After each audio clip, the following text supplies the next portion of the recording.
Hi Virgo, this is Mimi with Divination by Mimi. Welcome to your May 2018 tarot reading. Some quick announcements first. If you haven't subscribed, please do. I would love it if you did. That way we can connect on a regular basis and you can set notifications for when the readings come up each month for your sign and your ascendant sign and your moon sign and your Venus sign and so on. Also, if you have a question or comment, please leave that in the comment section below the video. Like it if it helped you. Don't like it if it didn't, or you want to tell me to fuck off, go ahead and don't like it. And if you have a comment or a question, leave that in the comment section below the video. If you'd like a personal reading, email me at mememes@hotmail.com. You'll find that email address also in the description box with my pricing. And one more announcement, not housekeeping related, astrologically related, and it will affect all of us. There's a huge transit occurring, which is Uranus moving into Taurus. It happens on the 15th. So let's find out what these archetypes represent. Taurus rules the second house, and Taurus is ruled by Venus. Venus handles beauty, yes, relationships and love, yes, but she also handles value, finances, and the earth. Taurus and the second house is very much about the surroundings, the earth, finances, the body, spirituality, beauty, not spirituality, I'm sorry, beauty, and money. So with Uranus, whose archetype is like Loki, an unpredictable energy, anything can happen, uranium, right? It makes shit happen. With that kind of energy moving into an archetype that has to do with the physicality and the earth, you can see what would happen. So the last time, well, actually, so far this month, in the last week, I think there have been volcanoes and earthquakes in the Pacific Islands. And you can expect more of this type of thing because that is that Uranian, that unpredictable Loki-like energy happening as it relates to the earth. So it's that kind of thing. It's possible that we will see things like that change to the earth, which would be an earthquake or a volcano. Also, change to the earth can impact in the way of farming, which has also an impact on finances because commodities are traded. And that said, that has an impact on the commodities trading, on the stock market, on the banking system, on the larger financial support structure system. So because it stays in Taurus for 7 years, 2026 is when it leaves, right? During its time, you will likely see a lot of changes. The reason I'm warning you ahead of time before the 15th is because usually when Uranus moves signs, something big happens. Like Fukushima happened when it went from like Pisces to Aries, 2011. So it's already starting to happen as it moves into Taurus, but expect more of the same. But on a good note, expect progress as well. Uranus rules Aquarius, and Aquarius rules the 11th house, which has to do with the collective, but it also has to do with technological, intellectual, spiritual progress and evolution.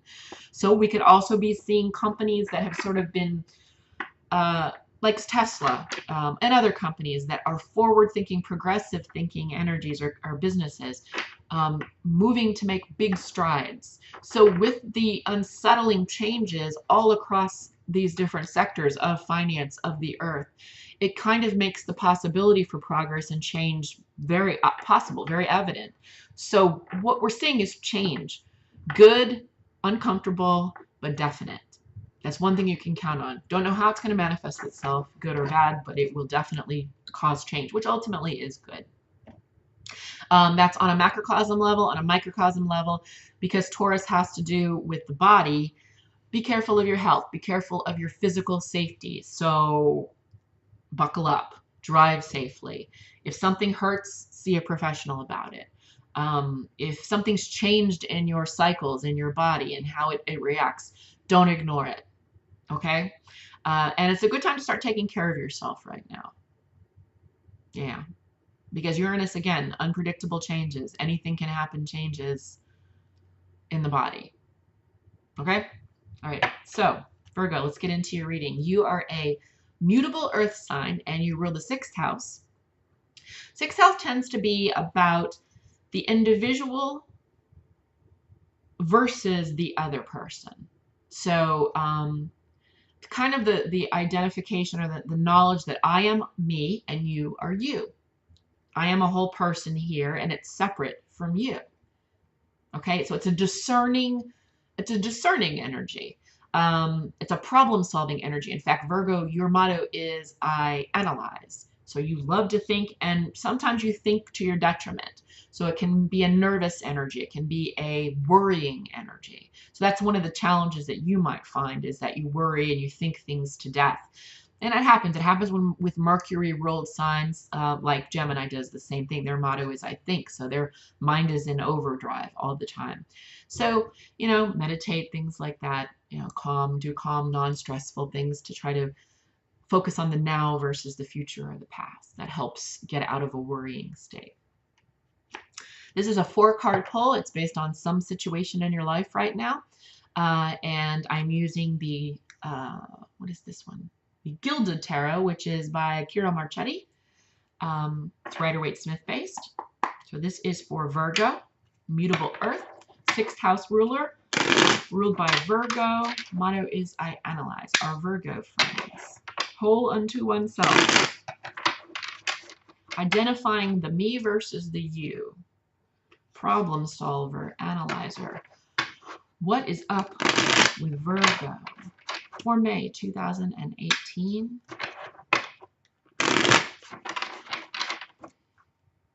What is going on for Virgo? What energies are Virgo sitting in for May of 2018?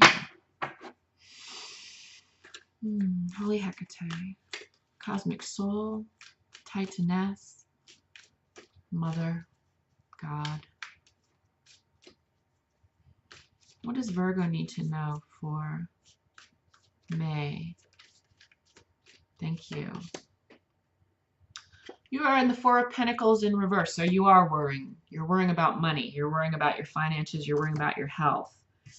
On the positive aspect, it's the 6 of Cups, which tends to be about childhood memories, possibly a childhood friend. On the negative aspect or stressful aspect, we have the 10 of Cups. So this worrying that you're having has to do with your family's stability and legacy. It might have to do with a child, or there's a child offering you support. Overall advice is the 9 of Pentacles, and I might need to get clarification on that.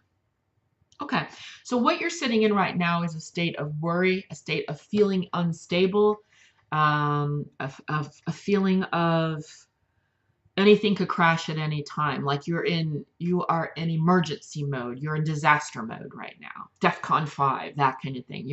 You are prepared. And it's because you feel unstable. Now remember, thoughts create things. Thoughts create emotions, and emotions, literally that vibration creates our experience. So it's important that we address this, right? We don't want to stay in a worrying feeling of lack too long. This appears to be something to do with your family structure. It's possible you are... See, this is your energy. The overall advice is the Knight of Earth, the Knight of Pentacles, which is Virgo. It's a mutable sign. That's what the Knights are. And it's Virgo, which is you. So Spirit is addressing, or Spirit is highlighting your low octave at this point, which I think has to do with worrying. There are children in your life who you love very, very much, but there's some worry that you have about them, that if you give them freedom, if you allow them freedom, that they won't be able to handle, that it will destroy the family. 10 of Cups is the family. It's the happy home. And there's a fear right now that there's a potential destruction of the family, and it has to do with a child or your children, more than one child. And I'll get clarification here, but I think you're being asked to take a look at what your negative tendencies are, your worrying tendencies. You might be overthinking this. You might be overthinking what your children are planning, or your child. If it's not several children, then it's a child. But you are worrying about the stability of the child. You are worrying about how that's going to affect the whole family and your home.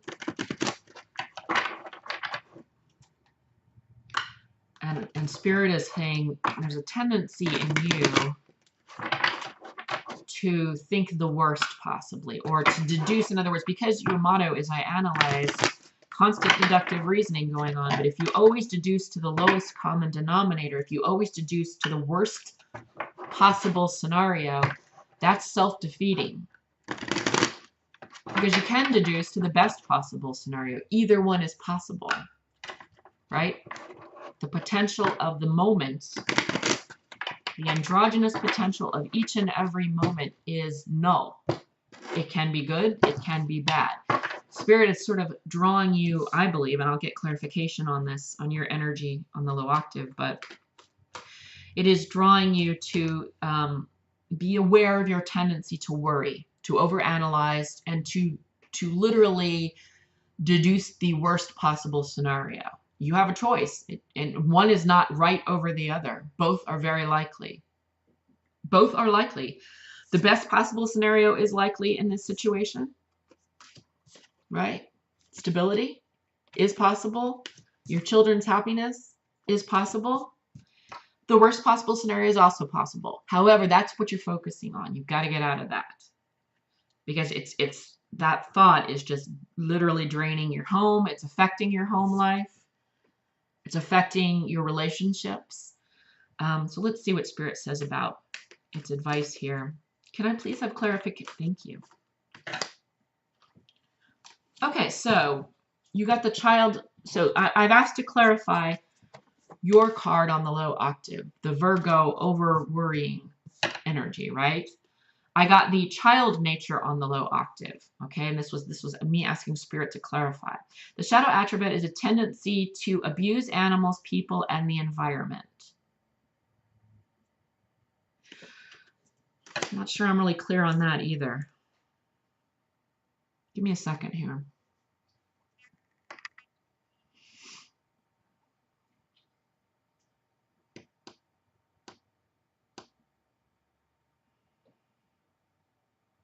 I'm going to get from another deck.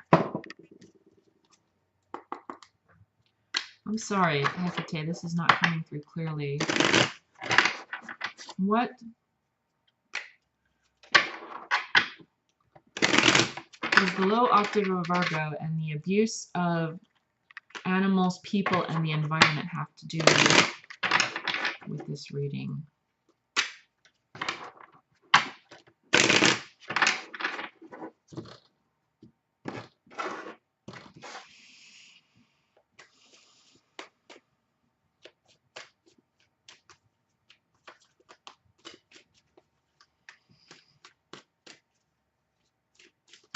Thank you.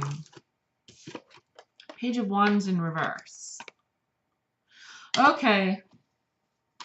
How are you communicating to your child